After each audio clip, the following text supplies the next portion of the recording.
think we might be ready to go. Woof. Meow. So yeah, I don't know how you want to. Don't know how I want to what? What'd you say? So I don't know how you want to open it. I'll obviously talk about my Boston Comic-Con experience and yeah, I've got iTunes reviews I actually want to talk about at the beginning of the show. So you jump to that first, I would say. Then I'll do my Boston Comic-Con. Then we'll harass Loy Sauce, and then we'll definitely harass the sauce. 100%. Oh yeah, we'll talk about Jaws 3D as well. So there you go. That's some good stuff to open the show with. Can we talk about Big Jaws? Jawsy. Can we talk about Jawsy? That's a lot of cum. You can't convince me the name of the shark is not Jawsy. I won't believe it. I like the name Jawsy. It's very cute. The hell, my scroll wheel is not working well enough for my liking. I'm going to reboot my soundboard. I wonder what this beer could be. Ooh. Is it one of my homebrews? Why don't you look and see? I can't see the thing right now. I don't have it up in front of me. Oh, okay. Oh, that's either the stout or the Belgian, one of the two.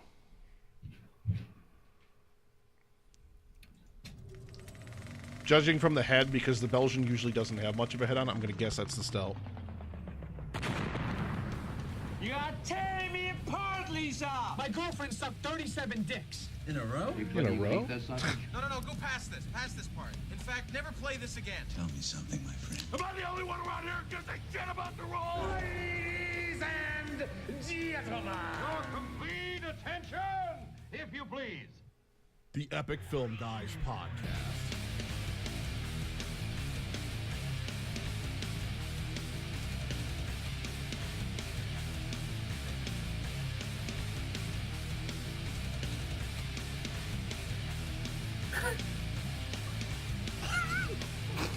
God damn you and your nipples. I promise I won't wear this shirt again. My God. What on earth is that? It's a pop, obviously. Don't say it's a pop figure. Oh, is it Pennywise? It is.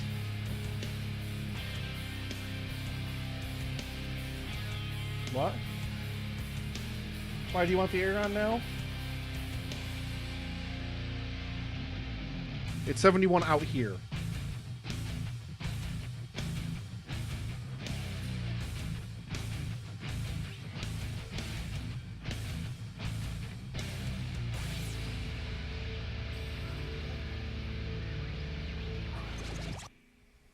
Entertain yourselves, gentlemen. Stop recording.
Oh, man.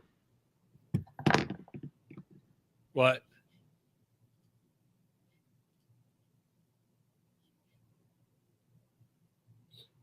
I just hope I'm not, like, sniffling and stuff throughout the entire show. You'll be all right, I think. Jared just posted a really interesting video. in the dumpster. Is it another? This movie is 31 years old on this day. No, it's Jaws the Revenge. A scene done from Jaws the Revenge, side by side with one clip is the mechanical shark and the other clip is a CG shark. As a comparison. Oh. It's actually really interesting to watch. I'll have to check it out. Yeah, it's in there. I still like the mechanical shark better.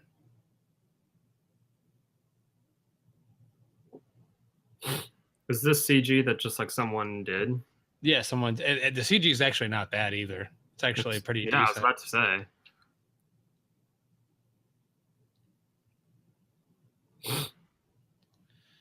But I mean, to be fair, you're choosing like the most lackluster, mediocre shark and shark job out of the entire franchise. Like they literally didn't give a fuck at that point. At least the CG shark is like it has some like movement to it. So does the mechanical. Look at the mechanical. It has some movement. Barely. It pivots and stuff. Mm. Dude, we're talking about 20 years ago. So what? More than that. It's 30 years ago. Yeah, whatever. 30 years ago. Sorry, I keep forgetting that we're in 2018. I try to forget that. Crazy, right? You're not my fucking mother. I totally forgot about this sequence, dude. But I've only watched this movie a few times.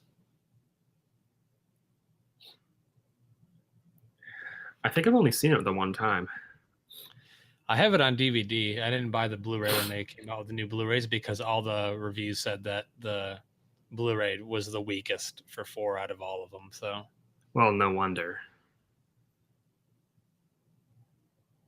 But this is the kind of movie that I wouldn't be surprised if Shout did like a special edition on. You know what I mean? Story, Mark. Maybe. I mean, they're releasing fucking, you know, Munchies on Blu-ray and Mac and Me. So no, dude, Mac and Me has a following, and Munchies, the Munchie movies I grew up on. So they're dumb, they're awful, and I'm sure if I watched them now, I'd probably go, I don't know what I was seeing in those. But those are the movies when I was at the video store, the very limited video store near me, that I could actually pick up and watch. So. That is you sniffling, isn't it? Yeah. Sorry. I'll keep it to a minimum. I mean, you do what you got to do, but it just sounds like you're sniffing stuff. It must be really hot in there. I understand what it's like. If I turn the AC off here, they die. So you live, you die.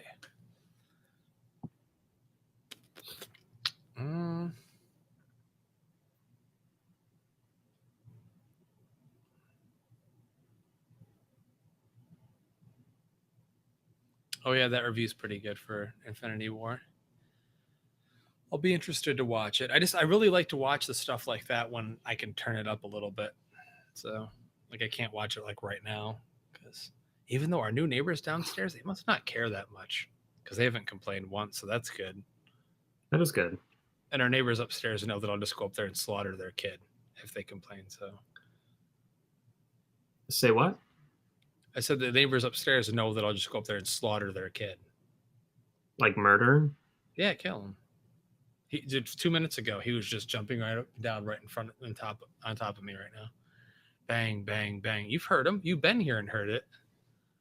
The kid literally just like jumps. Like I don't know how big he is now, but just like goom, goom, goom, goom, goom, goom. So, I really wouldn't, but I'd scare him. Boo. Put on your Michael Myers mask. I can't wait till it gets here. I'm so excited.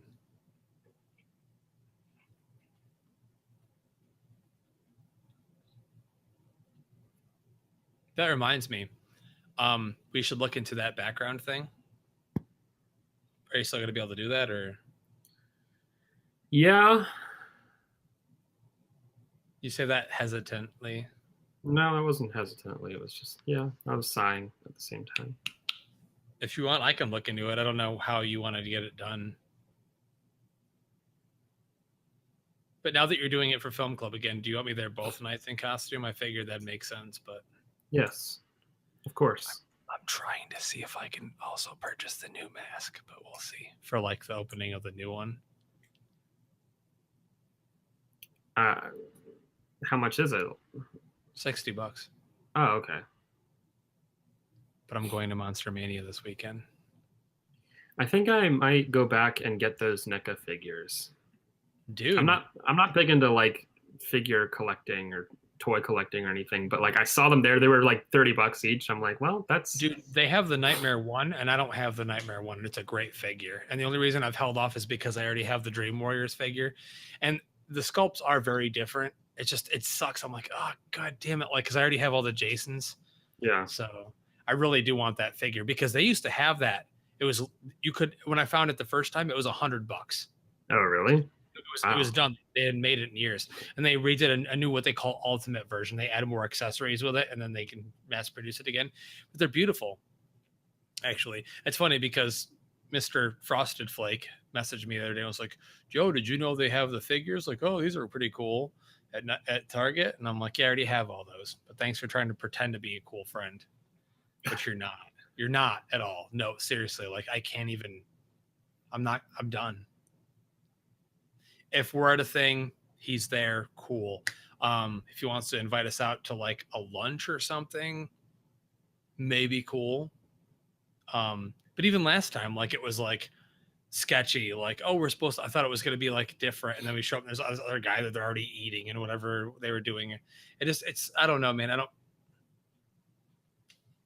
Yeah. I'm good. And I do like him, and I love hanging out and talking.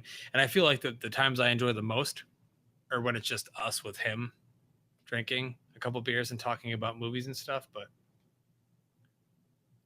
I don't know, dude.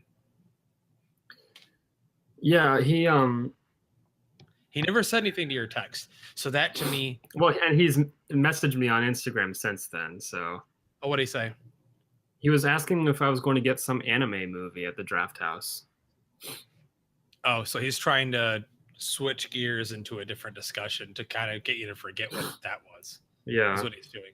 I'm going to piss one more time. I'll be right back. But for real, I'm done with him.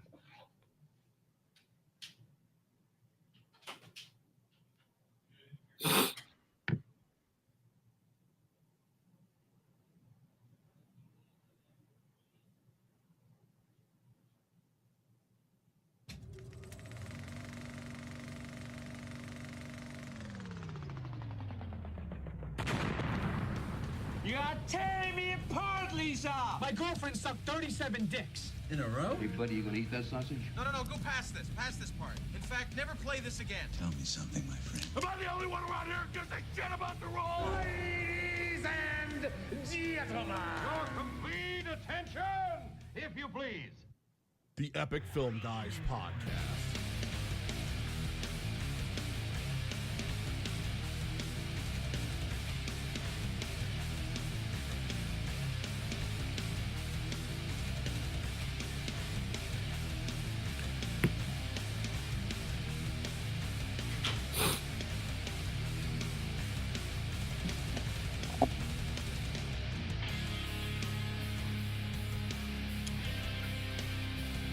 Woof, woof, woof. Ooh, those fucking nipples. I don't even... Yeah. Good lord.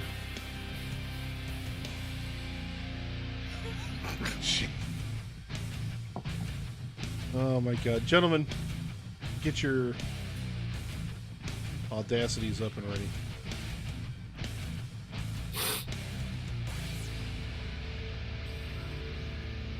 Start recording. I am recording. I am recording. I am recording. All right, and Justin, sound check. We'll start with you. Thanks. Loy sauce. Check. Sound Check. See? Simple, clean, professional. He's not making fucking Professional. crazy, weird noises into the microphone like a dick. I am somewhat of a cocksucker. I'm sorry. So wait, so what you're saying is... I sucked a dick last night.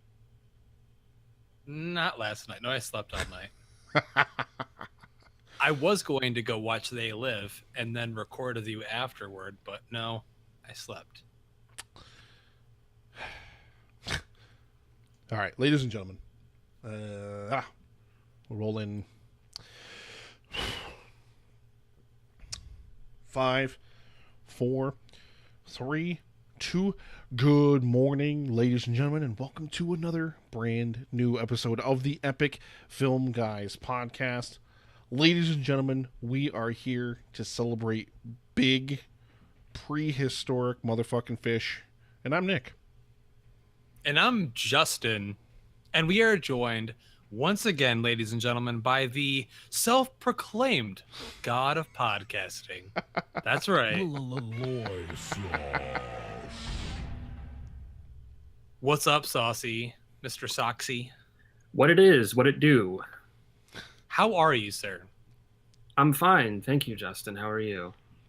I mean, other than the fact that I've been harassing you by rubbing my nipples this entire Yeah, time. what's up with that? Like a lot. I'm wearing my stripper shirt. I'm wearing my stringer. I just went to the gym earlier. It's a low-cut tank top for those uninitiated with the stringer, and my nipples are Out. open. They're just full out. Yeah. And as you can see here, which our listeners cannot see, is that they're there and they're easy to look at and press on and rub. And I don't know. We were talking about the fact that you shit on my couch last week, and that's where. Why would you do that? That's I don't know what he would. I don't know. Loy Sauce, come on now. I'm not housebroken. We were Well, watching House of Wax, the remake of House of Yes. Wax, and he just happened to crap on the couch. I don't know. The Was it movie was- because it was so good? Was it because it was so good? Is that The why? movie was so amazing that I just shit my pants. I just shit my own self. He shit in his pants. By the way, anyone listening, watch House of Wax, both the original and the 2005 version with Paris Hilton. It's for real. We're being dead serious. And you know what? I think yeah. that viewing led us to believe that a B-side might be in order for that. I think but a B-side has to yeah, happen. possibly. I see the look on Nick's face. He's saying it like that, but he's like, oh, God. A That's B-side, a lot of a B-side. I mean, true. A B-side will happen after the 3 or 4 Harry Potter episodes that we need to catch up on. Yeah, I'm not watching any of those. I'm done with those. We're After 3 But see, episodes this is behind why on we're those so now. behind. This is why we're so behind. Is because Justin straight up refuses to watch them now. I told you, give me a Scabbers trilogy. I'll watch all of them right now. We can't force them to do that. Well, we're not here to talk about rats, as much to Justin's chagrin. We're here to talk about big goddamn fish. So I actually arranged a few special sound bites today on the soundboard. Ooh. Just for this occasion. That's right, folks. It's going to be a Meg episode. Stick around for the fun. Yep. we are talking all things giant prehistoric fish, like Jaws-y but bigger, I guess. Now you said the Jawsy last episode, and you thought that it would bother me. Like, you think it would annoy me by calling Bruce the shark Jawsy. I like it. It's very cute. I It think started that when to I grow get on my him. Jaws tattoo, I'm just going to put Jawsy underneath it. Just By the end of the episode, it started to kind of grow on him. A Hey, little bit. Jawsy! So yes, welcome everybody. Thank you very, very much for listening. I want to kick off the show. Now, last week we announced 150 reviews by the end of 2018. That's what we're pushing for. All right? Plenty of time left in the year to get us there. We need 60 reviews, guys. 60 reviews in the US store to get us there. Anybody who reviews us, I should say. Anyone who reviews us automatically gets entered to win one of 3 or more. If it takes a while to get 150 reviews, I'm just going to buy $25 gift cards and just give them away. Like, that's all that's going to happen. That's what's going to happen. So one of at least 3 $25 gift cards and tons of other EFG swag. We're literally throwing free money at you. All we ask is if you love the show, head over to Apple Podcasts, rate, review, and subscribe to the show like these fine people did. So I'm going to go back all the way to the end of May because we haven't done Apple Podcast reviews. We're going way back. Yeah, we haven't talked about our iTunes reviews in so long. Forever. So long. So we do literally everybody out there that has reviewed us, except for the one person that gave us a spiteful 1-star review because I was trashing Gypsy on Twitter. Oh, yeah, that was the thing. I totally remember that. That was amazing. Yeah. I loved that. I'm sorry that Gypsy wasn't a good show and that your butt hurt that Netflix canceled it because no one watched it. But from Melissa at the Brooke Reading podcast, I've started to listen to multiple film podcasts, but this one is very different. Hey, Nick and Justin are so fun together and are so, there's several O's, knowledgeable of their content, and their work with cancer research touched my heart. Keep up the great work, guys. Of course, referring to the live stream for The Cure. Thank you very much, Melissa. I really, really appreciate it. Thank you. Derek Lewis said these guys are absolutely hilarious. The banter is pretty much perfect, and their commentary on the movies they review is spot on. You hear that? Spot on. So when I say They Live is a flaming piece of shit, that's spot on, right? No, it's not. They're talking about me. They're talking about me, I think. They're talking about you. Nick, to go on a little tangent here, last night we actually had a 30th anniversary screening of They Live at the Alamo Drafthouse in Ashburn, Virginia, where I mentioned work. that specifically for this reason. And so we had it in our biggest house, 222-seat theater, sold out for They Live. Can you believe that? I can, because it's such a great movie. I mean, listen, the Transformers movies regularly make $1 billion, so people like dumb shit. It is what it is. But they're definitely on my do not miss list each week. 5 stars. Thank you very much, Derek Lewis.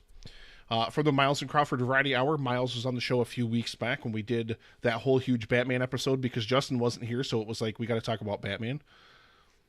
I hate you for that. I still hate you for that.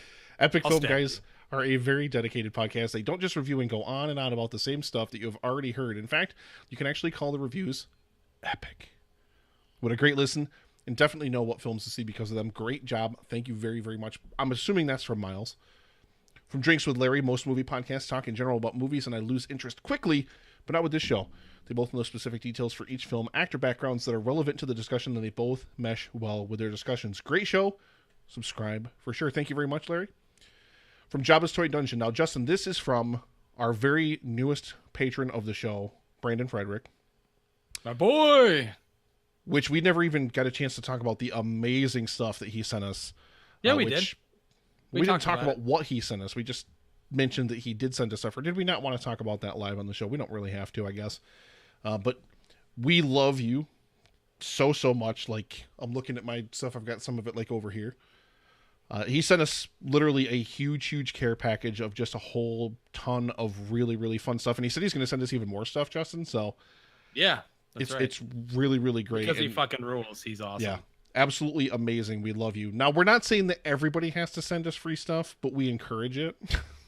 Yeah, I don't even care what you send me. Just send me stuff that you think is Send cool. Loisos free socks because he was so busy ordering socks during the last episode he was on the show. He didn't pay attention at all. Justin got mad Dude, he at got socks. That's the one thing we'll reveal. Did you not get socks in that care package? I did get socks, yes. Have you worn the socks? Have I worn That's the a lot of socks? cum. Well, is that what you did with them? No, I would never use the socks for that purpose. I mean, that's kind of what we're not going to go there. Anyway. But he said, I just recently started listening to these guys and he was instantly hooked. It's so fun to hear people so passionate about movies and to know how to have a good time conveying their thoughts. Nick and Justin have fantastic, fun personalities, and Brian adds an awesome insight to the show as well. Who's Brian? I don't know any Brian on this show. Sounds like an asshole. Is he referring to that one guy that... That guy? Nah, it can't be. But well, Brian is an incredibly common 90s white boy name. It is. So. That is very, very true. Bet that dude listens to a lot of 98 Degrees. What? Hey, I think he listens to Owl City too, so. Boo. I do love Owl City. So he continued, I love the segment on craft beer because it gives me some new names to try when it's so hard to pick out one anyway. I immediately became a patron of this show and will listen as long as they continue doing what they're doing. Thanks, guys. Keep up the great work. We love you, Brandon. Thank you very, very much. Not only because you listened to the show and you gave us the Apple Podcast review, but for the free stuff that you sent us, number one, and for being a patron of the show, paying us what we love to do. Remember, $1 a month, and you get access to literally, it's now over 100 hours of extra content that you get for free. All of our patron-only segments. We just ranted on and on about the popular Oscar, the Achievement in Popular Film Oscar, as Loisos corrected us, because we kept calling it Most Popular Film. Achievement in Popular Film. You get to hear our That's whole just a discussion fancy way about of that. saying, yeah. Ruby Rose's Batwoman, all of this stuff, $1 a month, and you get access to bonus episodes, all sorts of stuff. So Bonus. And like that last word. one we got. This is from one of the girls at Two Girls on a Bench. I'm not sure which one, but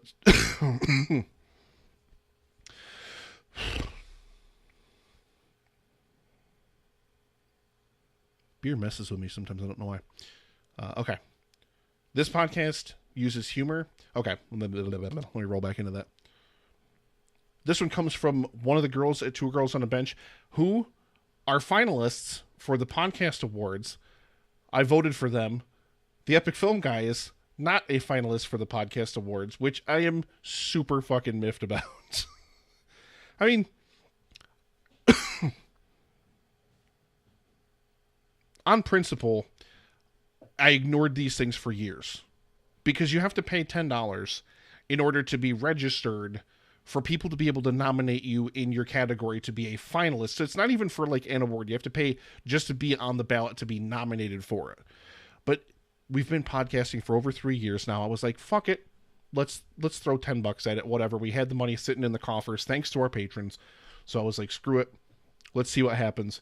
Didn't make the cut. We do appreciate, I know a lot of people did nominate us, and it's a big category. There are so many film and TV podcasts out there. But I was a little irritated that we didn't get in. I really, really was, because I'm trying to do everything I can to get the show into more ears. I would really, really love to just get the show into as many ears as we possibly can. So thank you, everybody that did nominate us. Yes, thank you so much. But this podcast uses humor, movie knowledge, and drinks to bring you fun and riveting discussions. Nick and Justin are doing so much to raise funds for cancer. Again, live stream for the cure. Thank you. Support other podcasters and, despite what you may have heard, are really stand-up guys. I don't know what that means. Has anybody heard otherwise? Are we not? I mean, I know Justin's not, but... Damn. Dude, I invite anyone that listens to the show that I know is coming near my area to come down, have a beer with me at our local Alamo Draft House or any local brewery, talk movies. So I don't know how it wouldn't be a stand-up guy. You could come to I've gone on AMC. every single podcast I've been invited to. Come on and guest too. So I don't know. I thought that was weird. I thought that was a weird comment as part of it. But she's also continued, these are the dudes you love hanging out with on every episode. There's a reason they've been so successful. Love from your fans at Two Girls on a Bench. Thank you very, very much. So again, we're at 90 reviews. We need 60 before the end of the year. And then legitimately, we're going to just make it rain on all your asses and just start throwing prizes at you. It's all it takes. And if you've already reviewed us in the past, like if you reviewed us 2 years ago, it doesn't matter. You're still entered to win. The interesting thing will be, excuse me. The interesting thing will be if we just announce their name on the show as a winner and then we never hear from them to claim their prize. Because I don't know if some of these people still listen to the show. Because some of these are really, really old reviews. Like I'm back in 2015 now looking at reviews. Oh, that one's from Emily. Oh, Emily. We love Emily. But yeah, so that was it. I wanted to take up just a little bit of time at the top of the show to talk about our amazing fans. It's really, really awesome that you guys take the time to give us the Apple Podcast reviews. It helps us out a lot. So please, once again, free money for Apple Podcast reviews. If you like the show, if you're a fan of the show, please, please, please head over there and give us a review. Now, Justin, I didn't do shit all weekend. Literally nothing. In fact, I canceled twice because of my call out yesterday and everything else. But I canceled twice opportunities to go see Spike Lee's new movie, The Black Klansman. And I'm hoping to get a chance to check it out still, but I got to work out the scheduling on it, so I'm not prepared to talk about that tonight. So I didn't do anything all weekend. You, on the other hand, had a huge weekend. Tell us all about it. Monumental.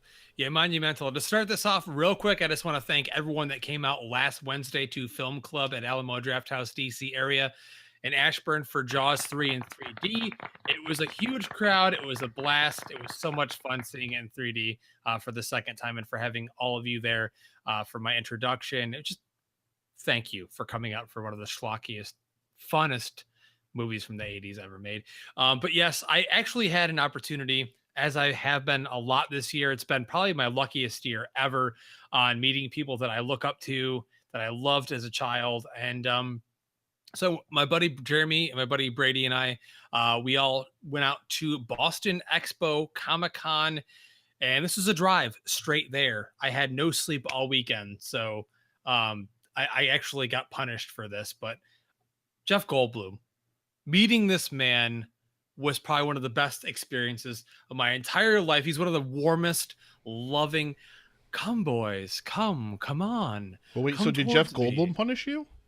No, I'm just saying the fact that as a mid-30s man, the fact that I had no sleep, because we left at 9:00 on Friday night. We drove straight there. We didn't sleep at all. We did the whole day at the Comic-Con, no sleep. And then we drove back Saturday night, and I drove part of that too. So almost, 2 full days without any sleep.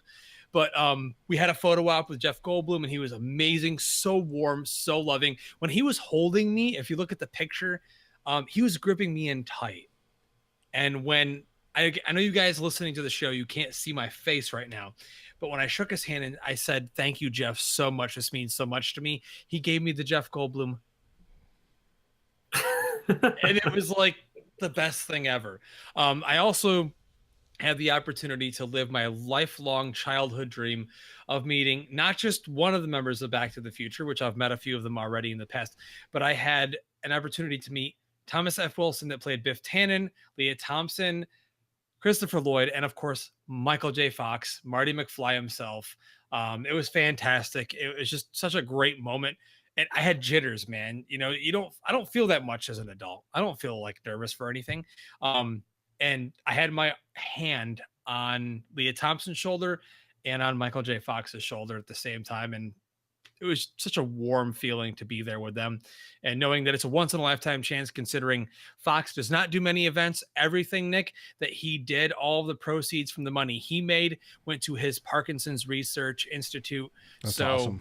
That's he great. Ain't banking on anything. Like literally everything it said Fox Foundation, and that is his Parkinson's Foundation to do research for finding out more ways to help with Parkinson's. So, and he was amazing, and it was great seeing him. And if you see the picture, he's smiling. My grin's as big as it could possibly be. So I had a great weekend. Unfortunately, I wish that I had gone out and on social media and mentioned that I was going to be there, because people like So Wizard Podcasts and other podcasts were like, "Dude, I didn't know you were going to be there.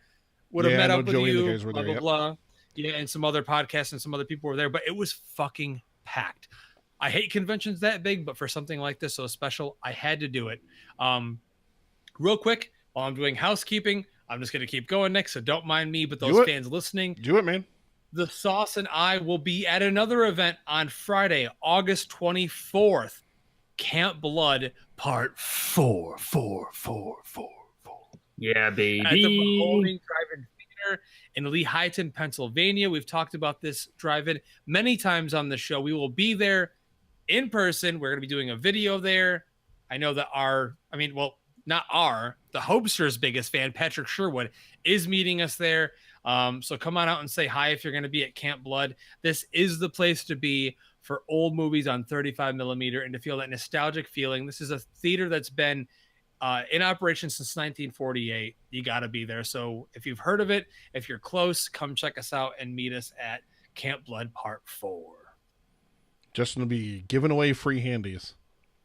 I'll have Epic Film Guys stickers on hand to throw around. I'm sure I'll have some New England IPAs as well. Maybe even a couple of Nick's beers. I'm taking a big fat cooler of beers while I'm there. So come on out and say what's up. And the sauce will be drunk, puking, and allergic to the mosquitoes that are biting him. So Check. Seems about right, yeah. Sound check. No, we already started the show, Loy Sauce. Oh, sorry. I just like doing sound checks so much. Well, gentlemen, first of all, Justin, amazing weekend. As always, I always just came to sit and just enjoy the stories of meeting celebrities. Now, Justin and I couldn't be more different in this kind of a regard. It doesn't really do any, like, personally, me, like, I would never go anywhere to try to meet somebody because I don't care. But it's always nice to hear Justin's stories because I know, like, it's literally a huge passion of his to meet as many of his heroes and everything, especially, like, movie heroes that he can. So it's always really great to hear him regale the story. I was actually pulling through EFG history clips, which you'll hear it in the EFG history segment in this episode. But 2 years ago was Prime Time Bitch! that's right. It was 2 years ago when I met Robert Englund. Freddy Krueger himself for the first time, and that was still to this day. And that's why I'm very blessed. And I don't ever take any of these opportunities for granted because these are human beings, these are people, and I don't treat them, other than that, they are people that I really just want to meet and be around and experience. And that experience is still one of the most heartwarming and loving experiences I've ever felt and been able to be a part of. So loved it. Great guy. Yeah. So, like I said, it's always really, really, really great to hear those stories. And you guys will also be at Mahoning to do Camp Blood. That's really, really awesome. So please get out there. If you guys are anywhere close, go check out some horror. And Lois also will throw a bucket of fake blood on you. May include some real blood. We don't know. More blood, and actually may include something else. It's a whiter gray substance that he may put in the bucket as well. Kill him, hang him, hit I don't him. Lois is just cocking his head to the side like, We love you. I mean, once again, we're talking about cum. I mean, already. We've mentioned cum like 5 or 6 times in the podcast so far. Well, that's 7 now. So there it is. I haven't gotten to play that soundbite since you joined the show. So we've got a big review coming up a little bit later in the show. And when I say big, I mean big as in it's a big motherfucking fish. We're going to be reviewing the Meg. Everybody spit on Meg. I purposely... We're gonna be doing that and much more. LOL. I'm sure. I purposely called like a bunch of Family Guy clips just to have Meg related clips. Oh God, Meg, that's sick. So that'll be coming up a little bit later in the show. But before we get there, gentlemen, it's time honored. You know we got to do it. Oh, I got to start recording first. Hang on. Ugh.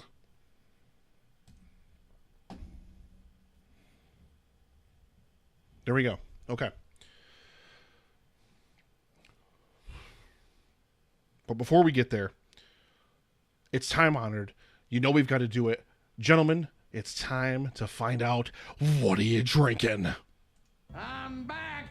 Puke and rally. Woo! Give me a beer. And special shout out to our YouTube audience who may be watching this over on YouTube after the fact. I finally got caught up on getting the beer reviews from all of our previous episodes uploaded over there. Like I said, I want to keep those going. I want to keep getting those uploaded for people to check out.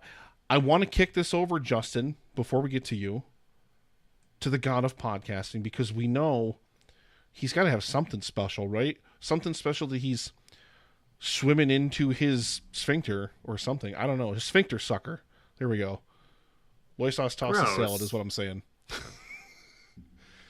We're also a very sexual show, aside from movies. Movies and dicks. We're dirty. We're just a little dirty. Can't help that I'm dirty. Well, Loy sauce, what have you got cascading into your cum catcher?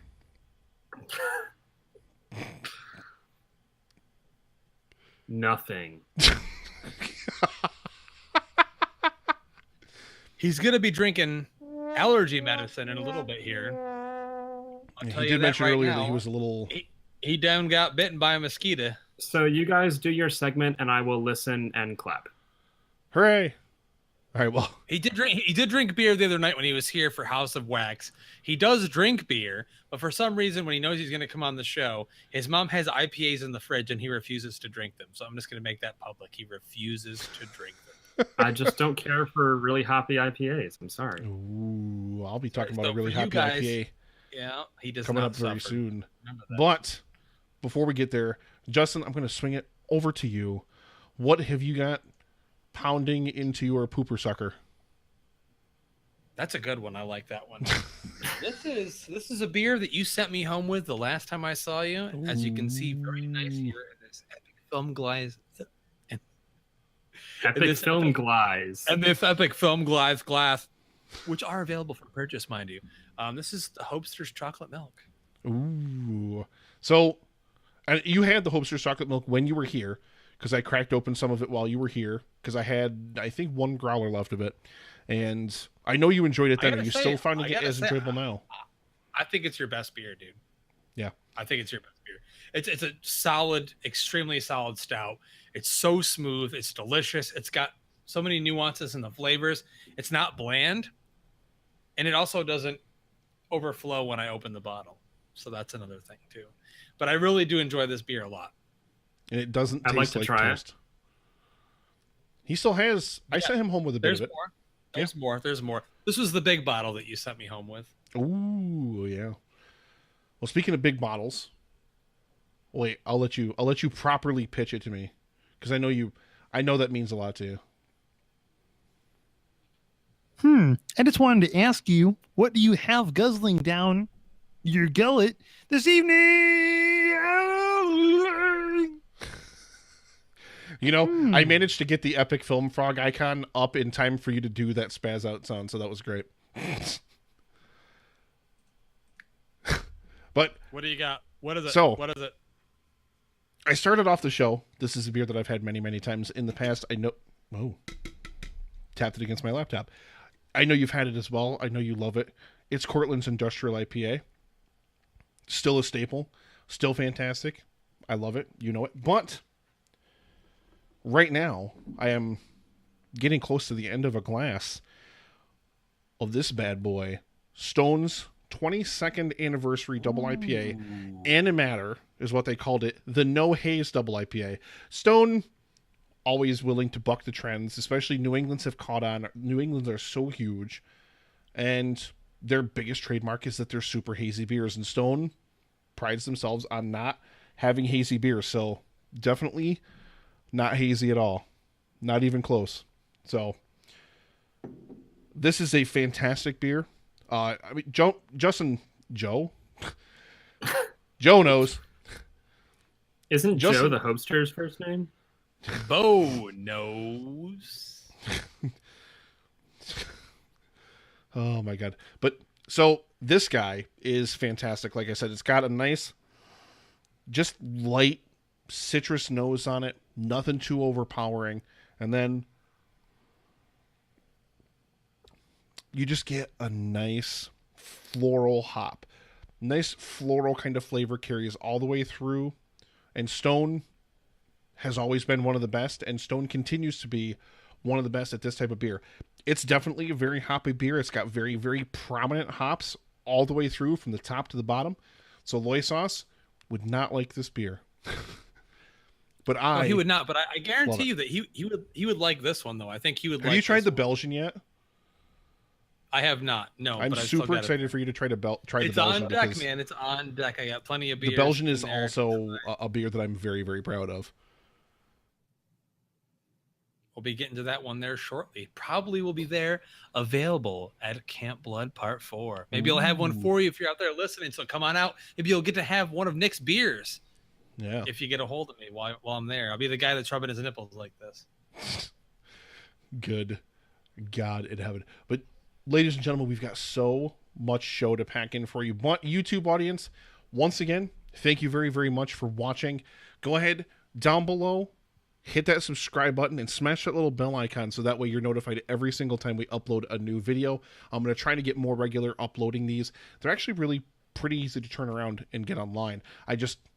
Other stuff got in the way, and I just didn't take the time to actually get the previous ones online, but I finally did. So thank you very much for watching. And like I said, get down there and hit that subscribe.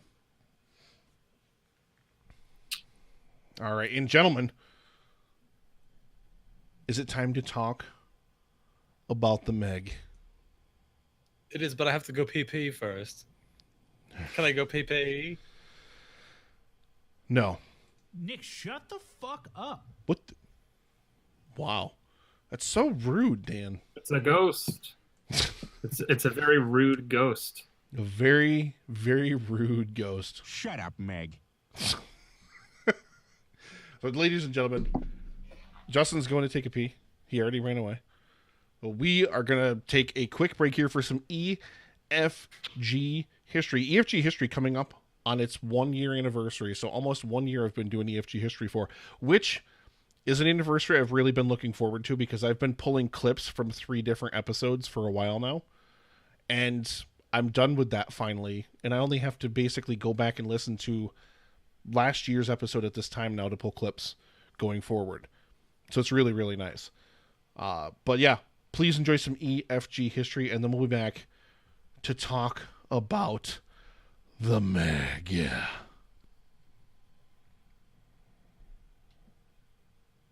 That's right, folks. It's going to be a Meg episode. Stick around for the fun. Are we stopping recording? Or? No, keep recording because we stopped last time, so we might as well keep going now. Wait, we stopped recording last time? Or are you still recording from the first time?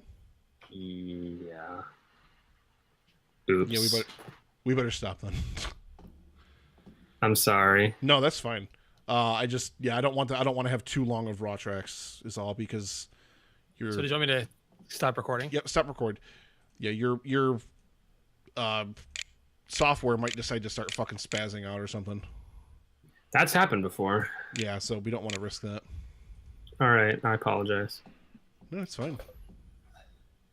What's wrong with soy sauce? He had a lot of cum. That's a lot of cum. See?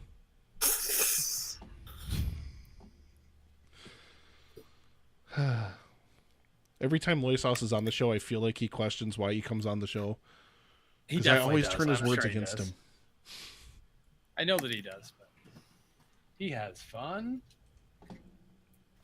He's important. But we People love care. the sauce. They want him to come on. House of Wax double feature. That's what I want to do. You guys do Harry Potter without me. I want to do House of Wax instead. We're gonna have to do Harry Potter without you if you won't fucking do it. Like the shitty thing is if he I'll do doesn't it. do Harry Potter, you realize he's gonna quit at Goblet of Fire.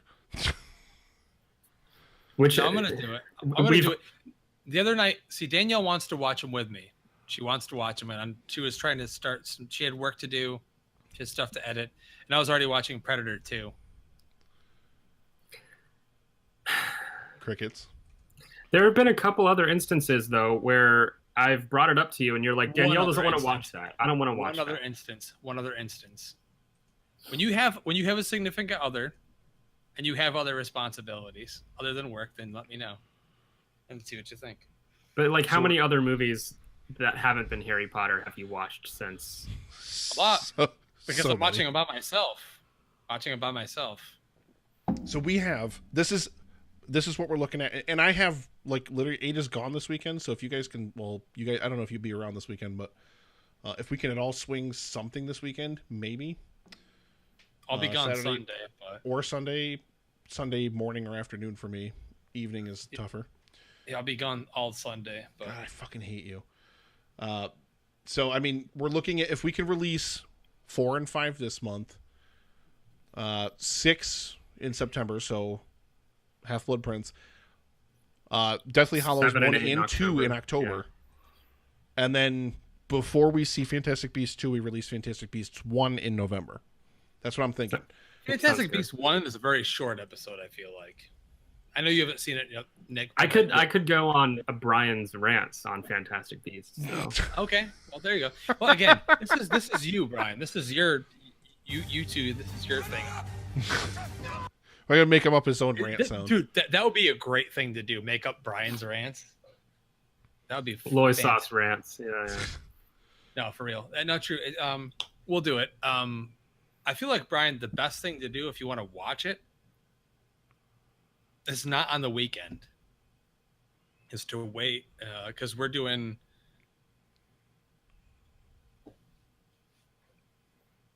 All the things.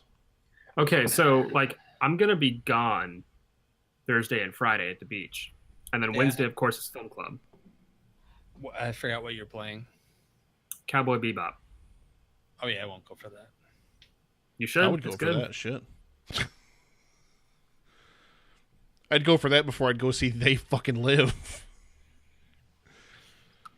Carpenter, everything else. True. No, it's okay. I'd say non They Live Carpenter, They Live. But I mean, we'll have to, coordinate sometime. It's really because you realize that it's been so long since I've watched Goblet of Fire. I'm gonna have to watch it again now, and I didn't want to watch it the first goddamn time. Well, I mean, I've seen it plenty of times, but like I need to be. I want it fresh more, though. Yeah, more fresh. I don't want to watch it again. Sorry. And then the crappy thing is, like, after Goblet of Fire, I'm really looking forward to some of those movies. Yeah. And I can't get to them yet. Let me have them. We'll do it. Well, Order of the Phoenix is one of my favorites, so I mean, we'll get through Goblet of Fire to get to Order of the Phoenix. I know. Like, desperately hard. Justin needs to see Order of the Phoenix because he's going to love it. And that's what we've got to do, Loy Sauce. We just got to get his eyes on Order of the Phoenix. And then he'll smooth love it so sailing much. for the rest, yeah. He'll want to watch the rest of them right away, yeah. That's what it is. It's because he watched Goblet of Fire last and he's like, fuck this. I don't want to watch the rest of these pieces of shit. Well, I've explained that. I liked all of them up until that point. In that movie, I was like, this sucks. Because it does. I can't wait to fucking review that movie. I really wasn't can't. All good. right. We'll talk about another movie that... Never mind. Shh. Save it. Get recording here. Hold on. That was we only saved 2 parts, right? 2 parts. Yeah, 2 parts so far, except for Loy Sauce. Okay, then I'll start recording. Now, does anyone have a description of the movie, or do we not even need that? Giant shark attacks. Yeah, it's really close. You always do it, Loy Sauce. You do it. I can read off the synopsis on the website. After escaping an attack by what he claims is a 70-foot shark, Jonas Taylor must confront his fears to save who's trapped in a sunken submersible. Yeah, What the fuck is a submersible? I feel like we're going too far into it already there.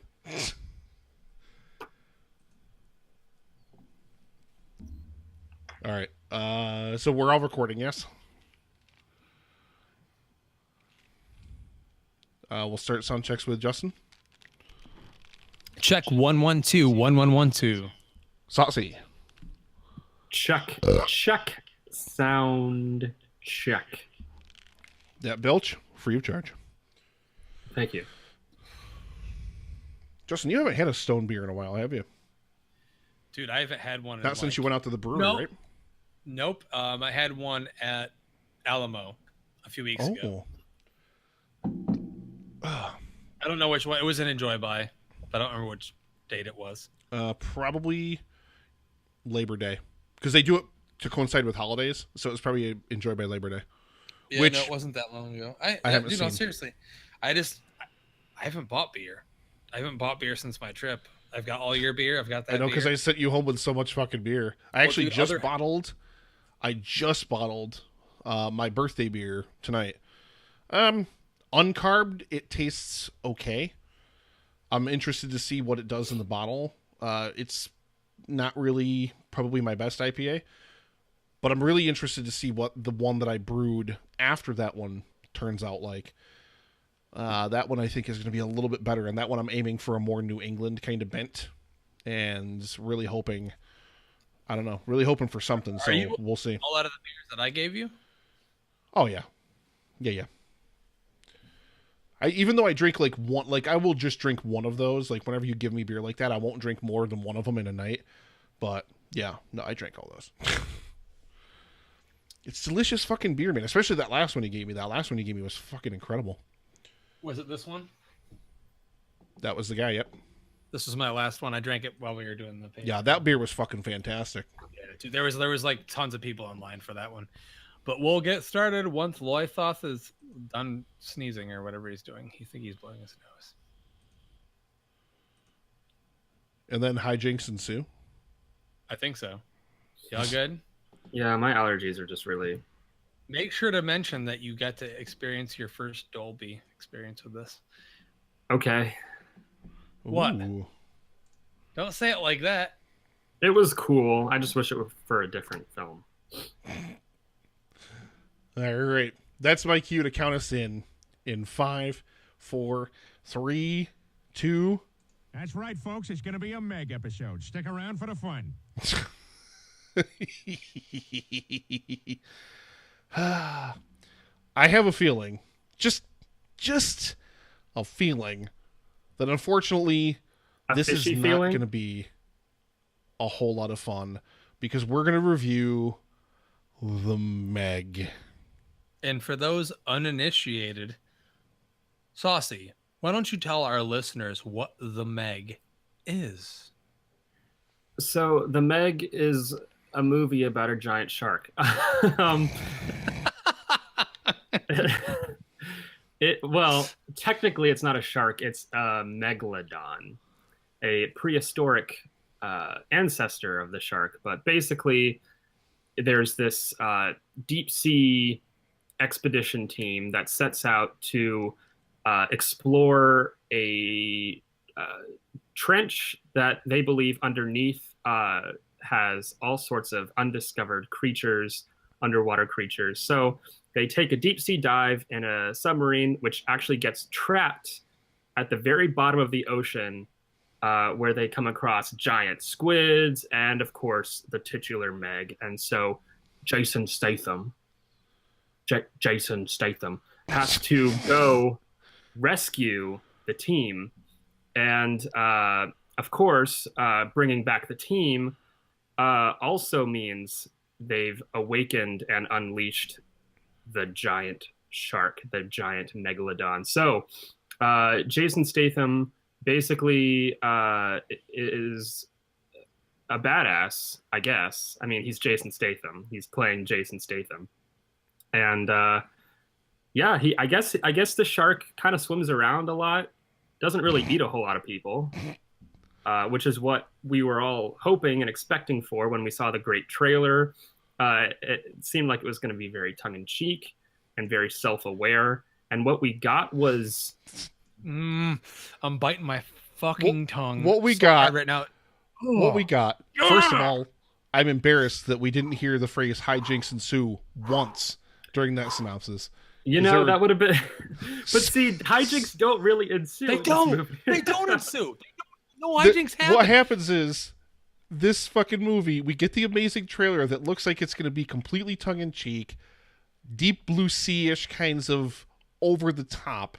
Piranha 3D almost, maybe. Almost and there. Instead, we get a movie that takes itself way too fucking seriously for what it is. Now, let's make this clear, guys. Okay?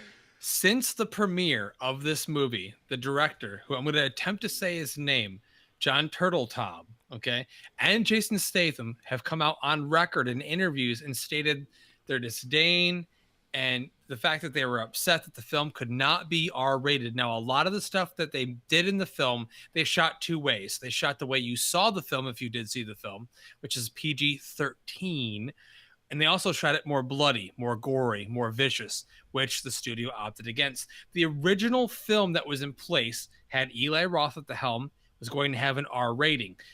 He left the project because they said, well, we're not going to give you an R rating with this budget, because he wanted both. So he said, I'm gone. And I actually give Eli Roth some credit for that. I mean, other than the fact that he went on to do that piece of shit Death Wish movie, but he still said no. He still said no to doing the movie that he had a vision for with a different rating. So, Nick, You saw this movie, I think, before I saw it. What were your initial thoughts after watching this thing? I got to know first offhand. Because I'm going to go off. Meg. I'm telling you right now. It's like I said, the problem is Loisas hit the nail on the head when he was giving the synopsis. The trailer leads us to believe that this is going to be a very tongue-in-cheek. We're extremely aware of what we're doing. We're making a big dumb shark movie. We're going to have a lot of fun with it. And it's going to not be this whole super fucking serious ride. And that's exactly what it was. And it's completely to the disservice of this film. It's one of these, like, China is the second biggest global market in the box office. So in the recent years, what we've seen is a lot of blockbusters like Skyscraper, The Great Wall, and a bunch of other films that are co-produced by American and Chinese studios that are literally crammed with diversity. Ruby Rose is in this movie for no other reason than I feel to check an LGBTQ checkbox on a diversity form. Did we get a lesbian actress? Yes, we did. Okay, boom, check. Like, she does nothing in this film. And all these films are just really not good. They're not good. This film, it takes itself way, way, way too seriously. First of all, the whole open of the movie where it's Jason Statham down in a trench doing a submarine rescue. He's a submarine rescue person. And it doesn't make any sense that this is the Megalodon that's menacing him here, as is the same thing that menaces everybody in the film later on. It doesn't make any sense because they're not... Because it's two different... It's two completely different places, and it's not... Like, the whole premise of the film is that there's this invisible boundary at the bottom of the ocean. There's, like, this thermal layer that looks like it's solid ground, but really you can go through it, and there's this whole oceanic universe down below, which, number one, I'm super pissed we didn't get way more giant squid action. Like, it's in and out of the movie in a fucking snap. Yeah. But that's the whole premise of the movie, and the whole premise of the movie is a submarine gets disabled down there, and they have to go rescue it, and that's what releases the Megalodon. So how is it a Megalodon at the beginning of the fucking movie menacing Jason Statham, and this whole episode, like, it just... Yeah, no, it's dumb. It's this whole thing where his whole career is basically taken away from him because they think he's crazy because he's... I saw something down there. But here's the other thing. They think he's fucking crazy, but legitimately, like 5 seconds after he seals off the fucking hatch, the fucking submarine explodes. How is he supposed to get anyone else off it anyway? It explodes. They have to know what exploded, he right? Actually initiates that explosion. But my problem with the opening was that it had no energy. It felt forced. It didn't feel fun. It felt like they were trying to initiate some kind of dramatic weight in the opening, and I'm like, the effects that's not what I want. As well. That's not what I want in a movie like this. That's not what I want. That's not what you sold me. Now, Jason Statham, a lot of people are giving this movie shit. A lot of people on our page and stuff. Well, Jason Statham, but I'm like, dude, literally, I'm fine with that. He's Statham in the movie. He's played the same character in the past 10 movies he's done. If you can't get over that, don't watch. He's always going to play that character. And I'm fine, and he plays it fine. He's playing himself fine in the movie. I mean, you get to see his 8-pack, and I'm sure that got Loy Sauce. Yeah, that was the best part of the movie for me. All right. But for me, I'm insulted because guess what? This movie, Nick, just made more money its opening weekend than another movie I didn't like this year, but probably a much better movie by its own merit. Steven Spielberg's Ready Player One. It beat that box office opening number because of great marketing. The posters were good. The posters were fantastic. The trailer was good. And that huge shark mouth at some theaters they had where you could go take your picture underneath it, it was really cool. So they did a lot of cool things to promote this movie, and they made you believe it was one thing, but it was not that one thing. What I really wanted, and I'm not a Sharknado guy. I like schlocky monster movies, but I've never watched all of those all the way through. I don't care that I haven't watched those. I just wanted something a little bit more gruesome. Give me something a little more brutal. Give me something a little more mean-spirited. It had nothing of that. As a horror fan, the PG-13 rating of this film. Literally, and you know what, Nick? This is the most mild and neutered PG-13 movie I've watched forever. It what feels did we just so watch? safe. Dude, we watched how many PG-13 movies this year that had way more blood, more sex, more foul language? If you're not going to give me the blood and the gore, give me a hot chick on the beach. Did we get one hot chick on the beach? No. Did we get any bad foul language? No. What are you giving me? What is this movie PG-13 for? For what? So it could have been safe. PG almost. It could have been. You're exactly right. It's like a family film. Yeah, it feels so safe. Like, and it doesn't even like. I mean, if you think about like just kind of your classic Hollywood film, you know, where the guy and the girl have romantic tension, and then there's a big kiss at the climax of the film. They don't even do that. Yeah, he doesn't even put his hand on her leg. I mean, they cheat us on even that. And I like I said, I think the film, it takes itself way too seriously. And what's up, Nick, what's up with? I don't want to cut you off there, but what's up with it trying to be like all somber and emotional? Yeah, in like the there's a middle of part where they're like scenes. mourning the deaths of all of these characters who died, and I'm like, I don't care. I just want to see them get eaten by a shark. Well, and that's the problem. It gets the really... film never makes us care. It never makes us care about those characters. So then you have to invest us, the audience, in the characters before you kill them. You can't just kill them right away and then have the characters left in the film mourn them for 10 minutes because we don't give a shit. We just want to see. And the then big if you're going to kill them, if you're going to kill them, make them killed in the most glorious, amazing fashion ever. I want to see them destroyed. I want to see them bitten in half and half of the body floating around. Something you can do that without bloodshed. You can do that in a brutal way. Plenty of horror films are PG-13, and they do them amazingly without having blood splatter everywhere. And this movie just, I could not get past the fact that, number one, it's not fun. There's nothing fun about this movie. It's boring. It's boring as shit.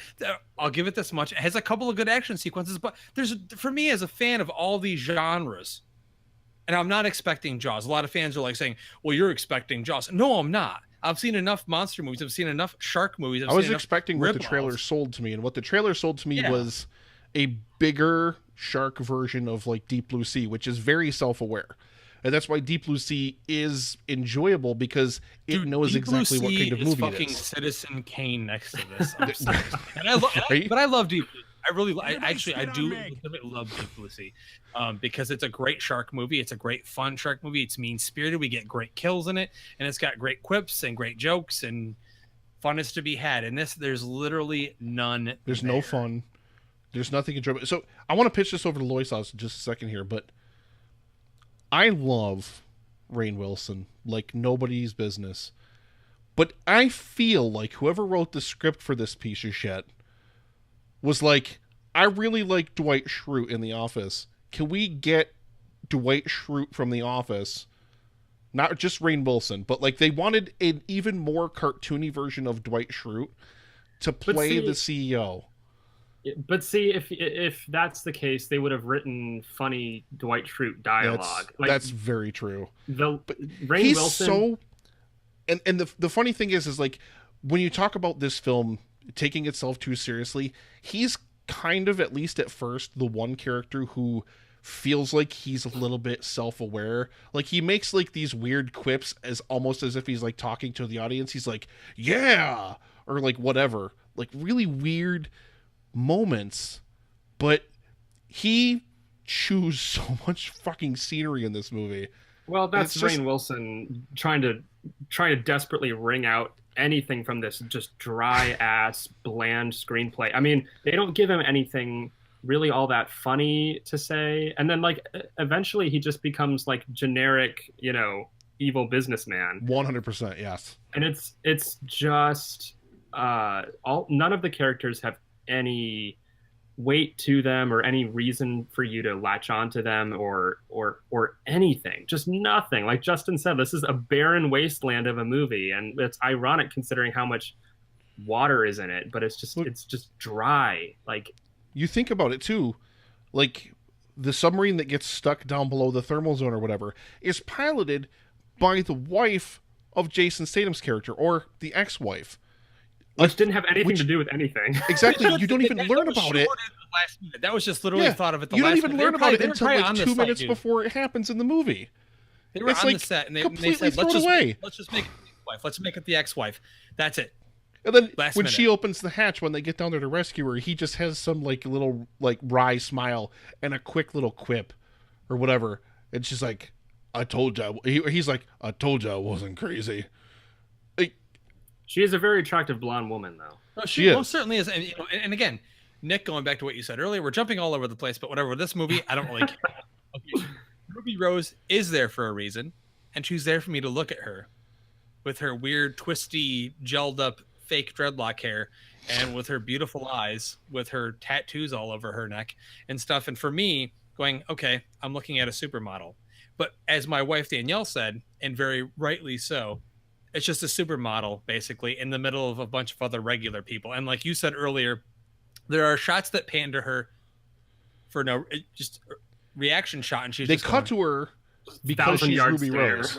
yeah. literally Yeah, like, because she's Ruby Rose, and because she's she the one that probably has supposedly- like, she's the one that supposedly built this whole underwater like $1 billion. and she has like fortress. 5 lines of dialogue. Yeah, She's you so don't. wasted in this movie. Yeah, I don't buy it for 1 minute that she's this mastermind, and she created this huge And it's funny underwater facility. It's funny because one character at one point says, "Oh yeah, you look like the only person that knows what they're doing down here." And I'm like, okay. I mean, a lot of the rest of the characters in this film are just over the top stereotypes. Like, Oh, all The over the black place. dude. I'm sorry, I don't black know dude- his oh, name. Go ahead, Voice Sauce. Go ahead. I don't know That's his all name. you. Yeah, I'm Oh, sorry, I don't know Paige his name. Kennedy. It's Paige Kennedy. Yep. He plays DJ. Okay, Paige Kennedy. I'm not black, but I was horribly offended. Are you not? Well, no. You can tell by my voice and inflections and skin tone. An extreme. Loisos is the whitest of whiteness. General whiteness. I mean, excuse me. Gesundheit. Thank you. But I'm not black, but I was offended by their portrayal of this cartoonish He's a caricature. walking stereotype. Seriously. Yeah. Like, he's a complete coward, he's prissy, he's He can't swim. right, he can't swim. It's embarrassing. He also makes a statement. It's part of the dialogue about, he's like, don't go racist on me. And then the whole character is a racist stereotype. The entire movie, basically. He's just there to spout off the token black guy lines, and they're not even funny. So he's wasted as a character. As an actor, I don't see how he would have agreed to that part unless he's that hard up for money to agree to do that, because he's putting himself down by doing this part. I mean, I understand like Statham taking the paycheck for this, but, and of course, I feel like the Asian actors and actresses involved, they're just trying to get their name out there because this is a co-produced production. And I feel like this movie is going to do very well in China, like you said earlier, Nick, but everyone in this movie seems stifled and dry. And every scene, the way that the film is edited is it goes from one scene and dialogue will end, and then it jumps to another scene the way it cuts, and it feels awkward. Scenes just end. Like, It's not smooth. A scene ends, and then it jumps to another scene. Then it's like, okay. Then at the end of that scene, they're trying to add emotional weight to that end of that scene, and then it jumps to another. Okay, shark chasing person. No one's gonna get eaten. No blood. They're gonna live. Okay. And like I said earlier, I personally will give it some credit because I actually liked, number one, the design of the Megalodon. I thought it was pretty well done. And for the budget, which was $130 million, I thought, Nick, that the effects, all the underwater stuff was done pretty well. Now, Loisos, this was your first experience seeing a movie in a Dolby theater. Is that not right? That's right. And the presentation was impressive, definitely. And the movie looks and sounds like it should look. Like, that's the frustrating thing about this. With the right script and the studio not completely neutering the film, because again, it frustrates me that Warner Brothers will just not let these directors make the movie. Like, I feel like, I mean, okay, yes, it's a big hit, but would the movie really have flopped at the box office if this were rated R. I mean, we've had plenty of R-rated hit movies in the last few years. Like I just don't. It's so frustrating because again, you look at this movie, it's completely neutered. It's completely bloodless. There's no like suspense or thrills or anything. It just lays there. And with a different script and with a goofier, self-aware tone, and maybe a few splashes of blood here and there. It doesn't have to be a gore fest, but just as Justin keeps saying, give us something.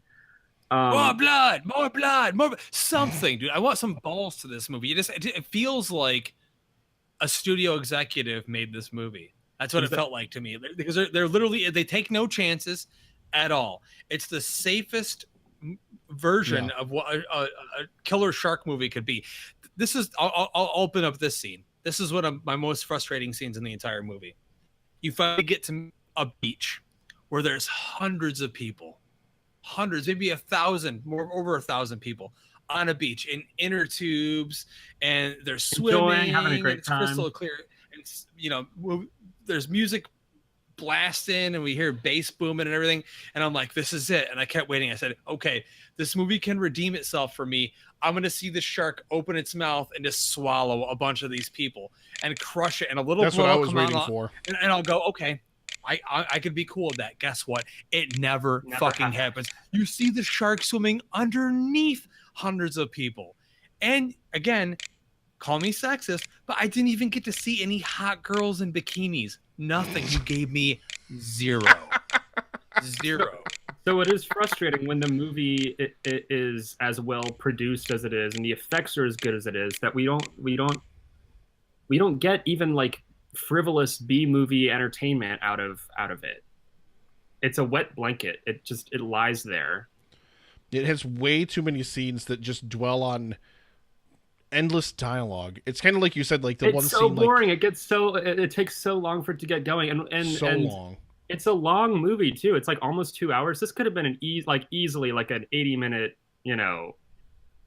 lark, and it's bloated. Like, get rid of some of that expository dialogue. Get rid of the 10-minute scene of people mourning the deaths of like their friends who died. Characters that you don't care about because you didn't invest in the first place. Exactly. Yeah.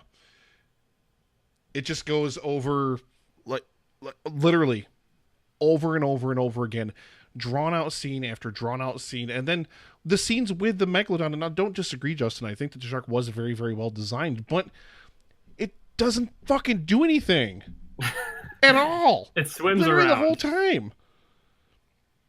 It swims around and opens its mouth and goes, roar.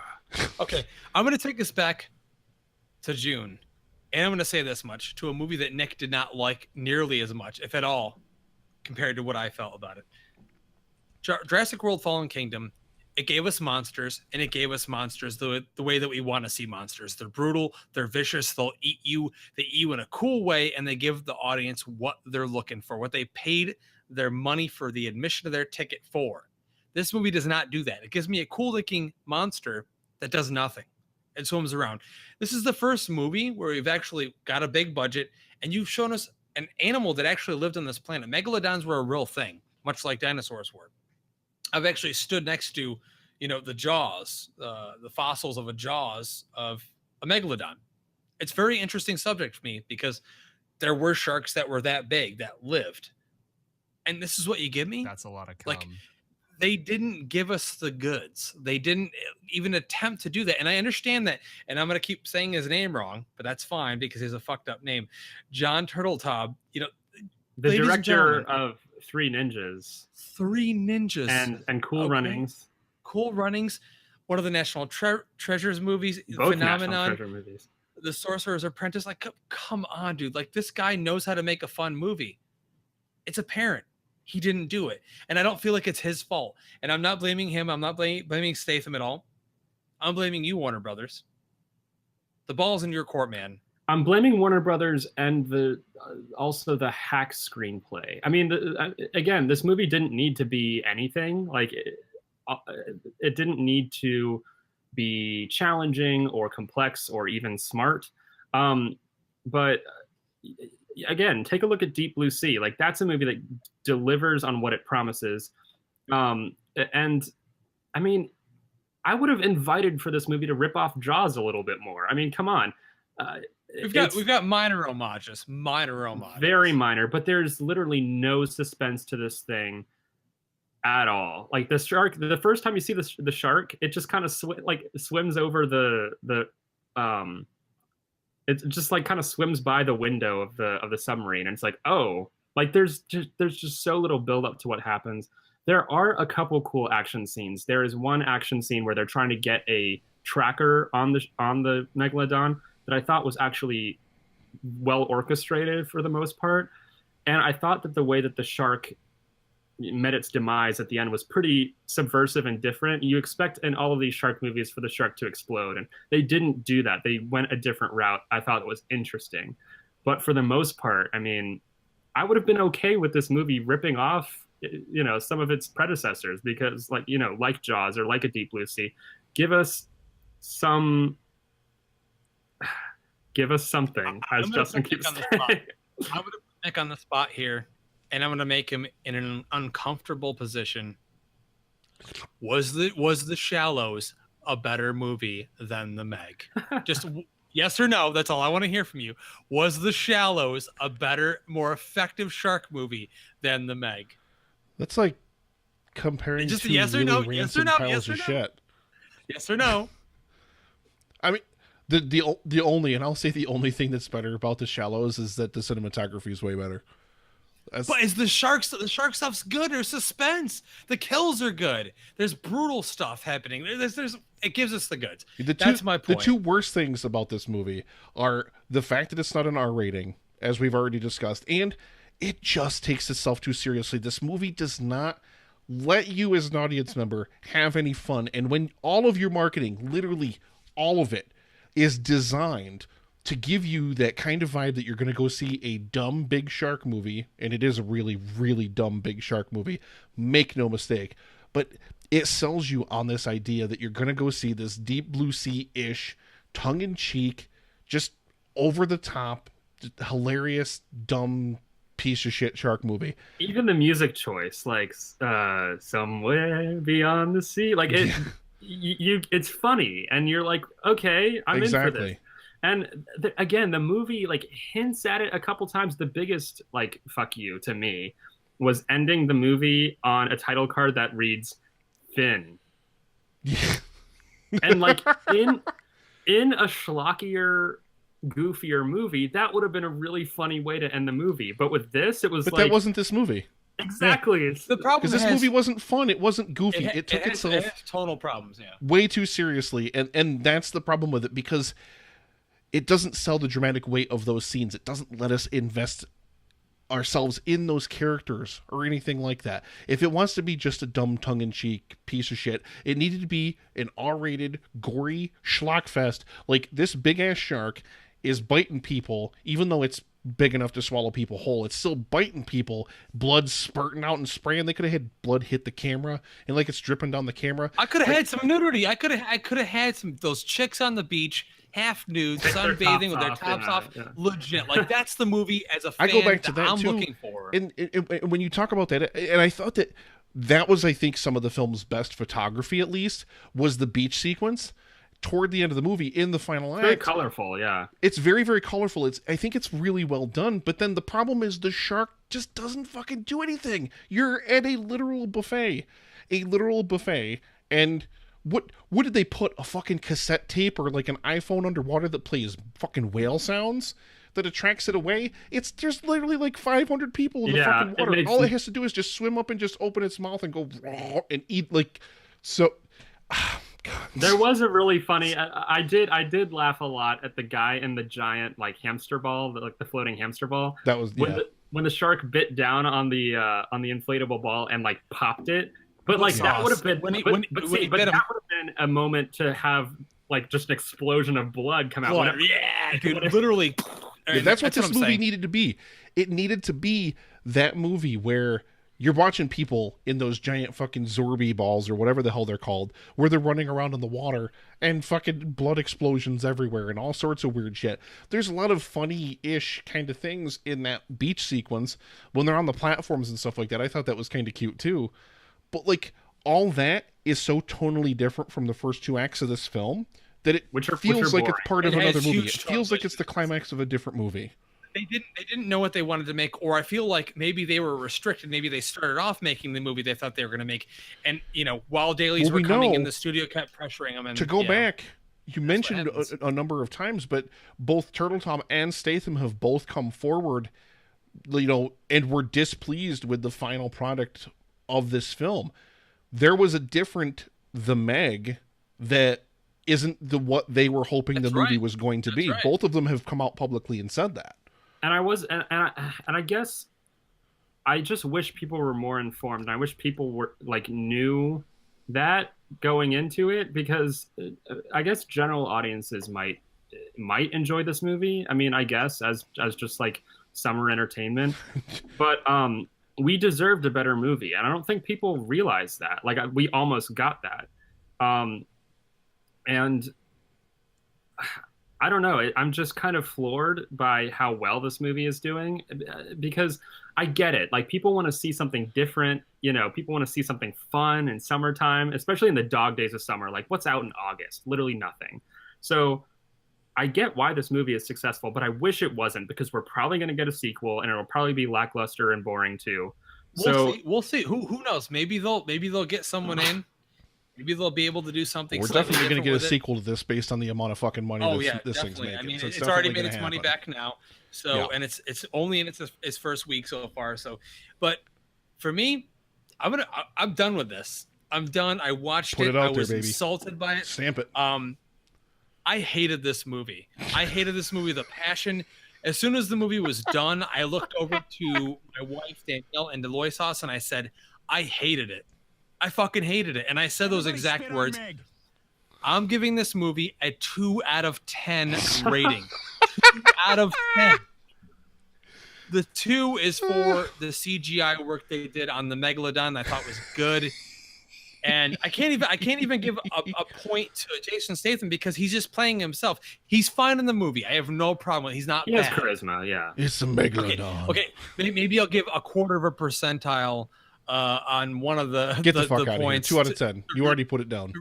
No, I'm saying out of the 2 to Ruby Rose, because she looked good in the movie. And they did throw 2 neat little Jaws homages in there. Her wearing the blue knit cap like Hooper from Jaws, and they have the dog Pippin who swims, Pippin, but it's not even the same kind of dog, whatever. But that doesn't even make any sense, because it's nowhere near on the level of Jaws. Jaws was PG and is way bloodier and grislier, and so 2 out of 10. I fucking hated it. The Meg was a piece of shit.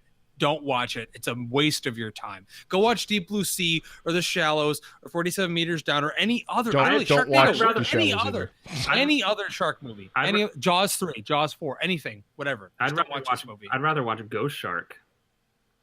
Ghost Shark. There's a movie, guys. There's a movie coming out this December called Santa Shark or Santa Jaws or something. I saw it earlier. Sci-Fi is doing a movie called Santa Jaws. Go watch Santa Jaws instead when it comes out later this year. I'm done. That's right, folks. It's going to be a Meg episode. Stick around for the fun. I'm going to jump in here ahead of the sauce. I'm not going to be much more kind than Justin. I'm going to give it a 3 out of 10 just because. I don't even know why. It's a piece of shit. It takes itself way too seriously. It's not fun. It needs to be gorier. It wants to be a serious movie. Does nothing to invest us in the characters. It's just dumb, stupid, literal garbage can of a fucking movie. And I just literally it feels like there's so many different tones in this movie. It's just not fun, and it feels too safe. It's too safe. Don't play it safe. You're making a fucking movie about a shark that's literally big enough to swallow a person whole. We want to see literal cannons of fucking blood shooting out all over the place and just being like this crazy fucking bunch of bullshit. So 2 out of 10 for Justin, 3 out of 10 for me. Let's kick it over to the god of podcasting. I'm right there with you guys. Yeah, I'm gonna push you, and I'm gonna give it a 3 out of 10.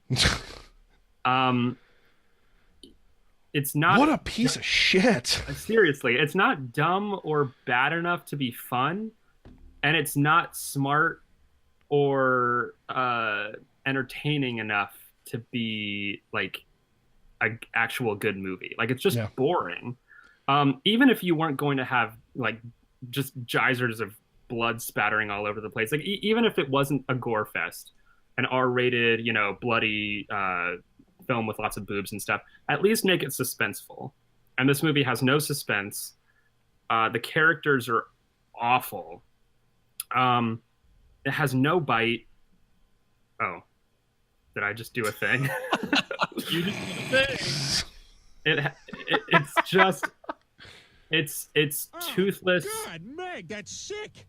It's toothless and gutless and crotchless, and I hated it. Why didn't we get more of that giant fucking squid? I wanted more giant fucking squid. That was creatures, kind of cool. yeah. Actually, that scene actually had the biggest amount of suspense that I felt, because I didn't see that coming. I jumped. I was like, oh, this is cool. Oh my god, when was the last time you saw a giant squid in a movie outside of the Pirates of the Caribbean movies? Oh yeah, there you go. That was actually awesome too. So we don't see them often. It's always something else. So I really enjoyed that they put that in there, but it was so short-lived. It happened in like 10 seconds later. It was done. So there it is, ladies and gentlemen. 2 3 out of 10s and a 2 out of 10 for the Epic Film Guys podcast for The Meg. Yeah, another giant disappointment this summer, but hey, it could have been great. Well, we see how studio meddling affects movies these days, but that's the end of the conversation about that one, and I'll hopefully never have to think about it again. Everybody spit on Meg. And until the Meg 2 comes out. Yeah, until the Meg 2 comes out, which I can't. Please, for the love of God, let them figure out the tone that they want for the sequel. That's all I can really, really ask for. But ladies and gentlemen, thank you very, very much for hanging in there for our Meg review.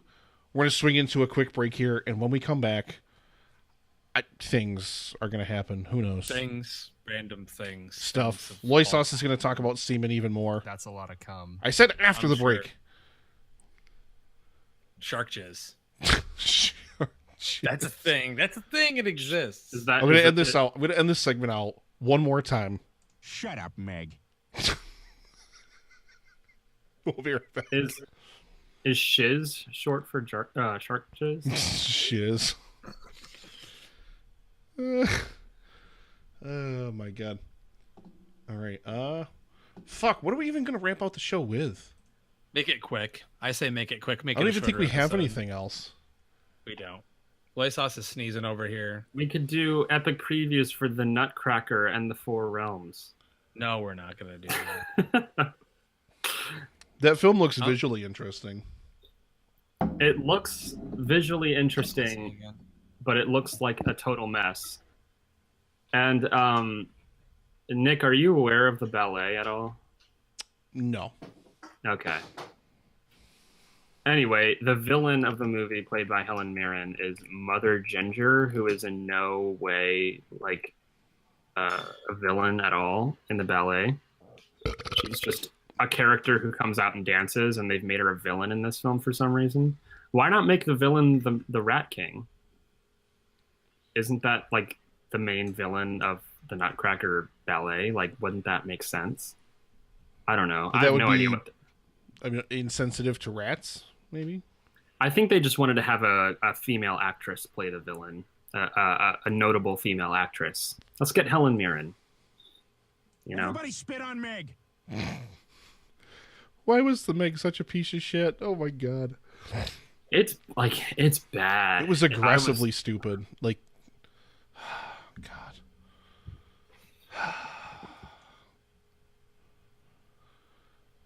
Not even the might of the hero's guy could save it. You guys are still recording, right? Yes. Okay, yeah. If we'll just keep recording. There's no sense in stopping. So let's roll back into the show here. Go fuck yourself. Hey, Justin, not cool, man. Not cool. Yeah, not cool, man. Let's jump back in 5, 4, 3, 2. Welcome back. Welcome back, ladies and gentlemen, and thank you very much for suffering through. Actually, you know what? listening to our review of the Meg much better than watching the actual film. No matter what anybody else tells you, because you'll probably hear other reviews, you'll see other reviewers say, it was fun, it was good, no, it's not. It's terrible. In every conceivable way. I hate myself, and I agree. Our review is much better than it's just not a good movie, but we're going to move on from that. Gentlemen, we don't really have anything else to throw in here.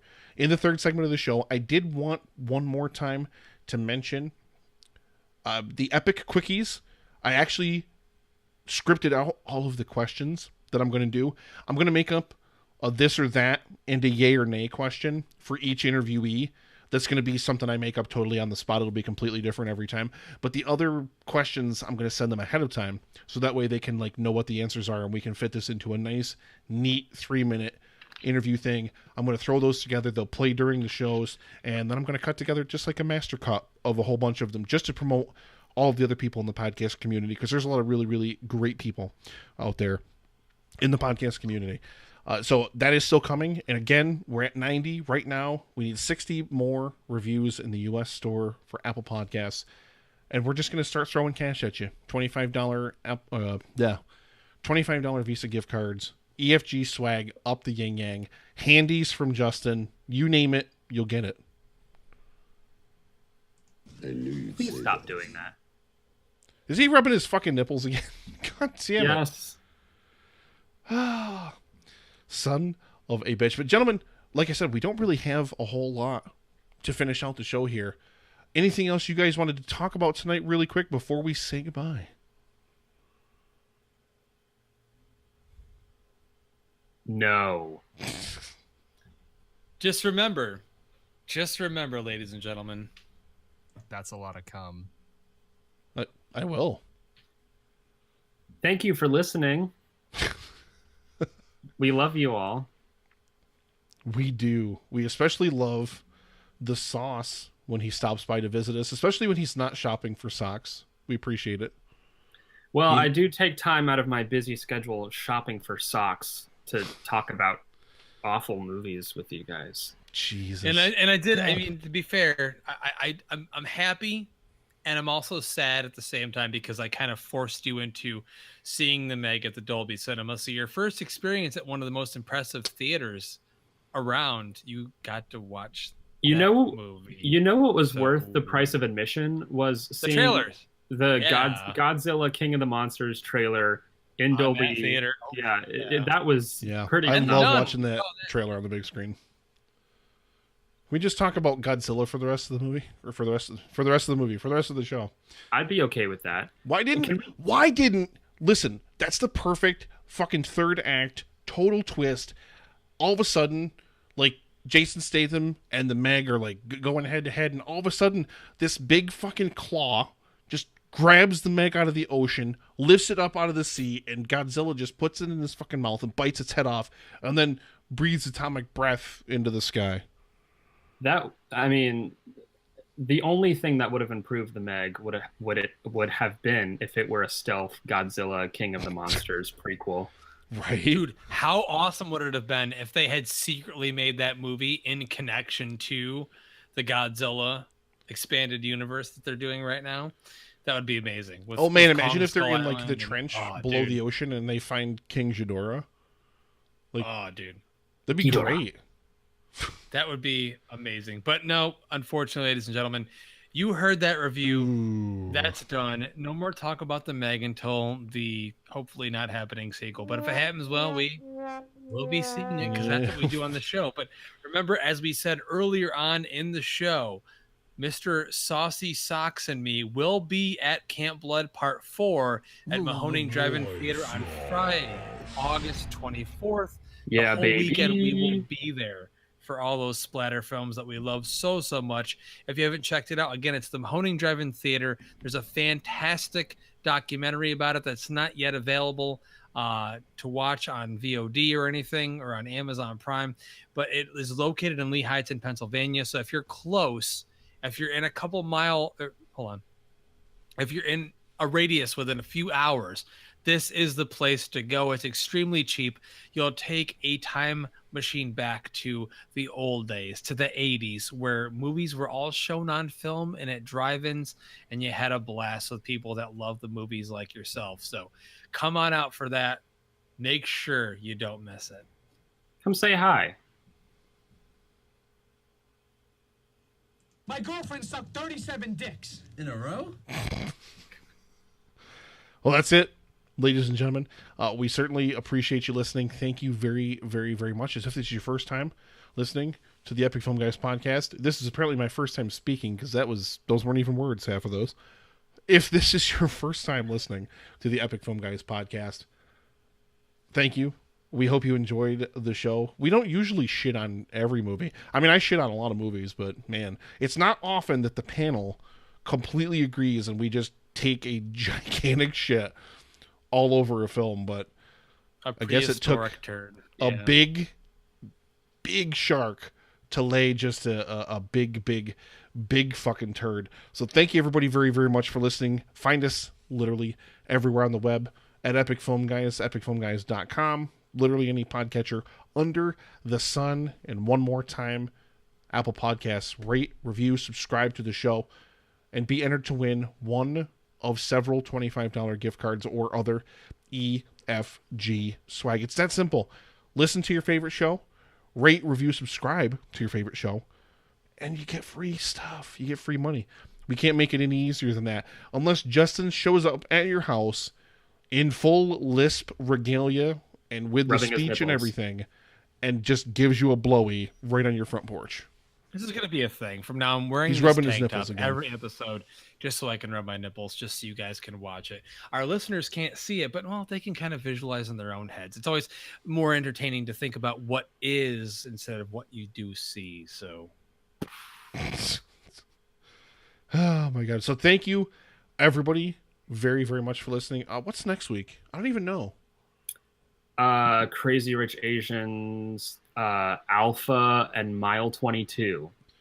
Which means I'll be skipping the show. Good luck, guys. See you the week after. God damn. The week after that is Happy Time Murders, which I'm super looking forward to. Oh, God. Nick, you're gonna give the next 2 weeks to yourself on this show. I already had this discussion with Justin Loisauce. You're not allowed to watch it because you've already made up your mind about it. No, I have not. I will go in with an open mind. From the trailers, it looks dismal. It's filthy potty humor, so it's right up my alley. So if I come out of it hating it, it'll be a special kind of bad, like way worse than even the Meg. Crazy Rich Asians, I'm at least semi-interested in. I did want to check out Spike Lee's BlacKkKlansman. I didn't get a chance to. That's something that we could all watch. And maybe I talk am not about watching weekly that fucking week. piece of shit Alpha movie. That just looks like a fucking dumpster fire. It looks like it just wants to warm your heart. I have no problem with that. I don't have a I have heart. no problem. Obviously not. Stop pulling your fucking tank top like that. God damn it. It's like pushing his tits together. He legitimately disturbing. is. You like Ace Ventura, but instead of your ass, it's your titties. You're gonna talk with him, make him talk. The show is over. It's time to go. I'm going to go watch a schlocky horror film on the couch. Jesus Christ. Well, ladies and gentlemen, thank you all very, very much for listening. We love you. That's it. The end. End of show. For Justin, for the sauce, the A1 Loy socks, for myself, thank you all very, very, very much for listening. And We will see you at the movies. That's a fucking damn you. And I'm out. It's crazy, right? I mean, am I being an asshole? Okay, I feel like everybody in the room is looking at me like I'm the buzzkill. Save those audio tracks. I will upload immediately. I actually got ahead on my EFG history clips, so I'm super excited about that. What is but it? Like I said, I'm finally done. I finally caught up to myself. So I only have a year ago's episodes to pull from, starting in September, I should say, starting in mid-September. So I don't have to pull anything until literally mid-September. The 1 year anniversary of the It episode. Was I on for that? I think I was. You were. You were. You were. So yeah. Remember so that's, It? That was a great movie. You remember good movies? Yeah, Nick actually liked it. We were surprised because we didn't know what he was going to think. Of course he liked it. It's a good movie. That's not, you can't say that about him. I'm teasing, but yes, I know. I know. Sorry, it's late. You know, I'm tired. I'm old. Elderly gentleman. He's just rubbing his tits. He, for the love of Christ, man. What's wrong with you? I don't You even ever know, notice man. this? Whenever I wear this after going to the gym, I do this all the time. You guys just never notice. I do it all the time. I just somehow Loisa's noticed it. I don't have words, man. I just don't have words for it. Justin, we need to find time to get together and watch Harry Potter and the Order of the Phoenix. Harry Potter. You watch it on your time, and I'll watch it on my time. No, I want to watch it with you. That's the whole point. Why? So you can sit there Especially and say that how much one. you love all this Especially Order of the Phoenix. Order of the Phoenix is one of the best. I'm telling you, Loisos, if we just get him to watch Order of the Phoenix, he'll want to watch the rest of them all by himself. We'll be home free. He'll be galvanized. I explained this to you. I like to watch it when I can have the sound up, so because I have See to. all of these excuses. It's not an excuse. Come over at 5 fucking tomorrow, 5 o'clock. You have film club. Sorry, you I can't. have film club. Yeah, I can't. I'd come too, but you're not playing. I care Damn about it. Yeah. We still got to give away all those fucking digital codes for that. We got to give it away the digital code for Fantastic Beasts 1. Fantastic Breasts. Fantastic Breasts 1. Fantastic Breasts, The Crimes of Grindelwald. Fantastic Breasts and How to Rub Them. That's great. I like that. How dare you? Thank you, Paul. Thank you very much. All right. I will You guys are upload. great. Oh, shucks. You're Aw. great. Upload it. I'm uploading mine now. I love you. Good night. I love you. Good night. Boys, good night.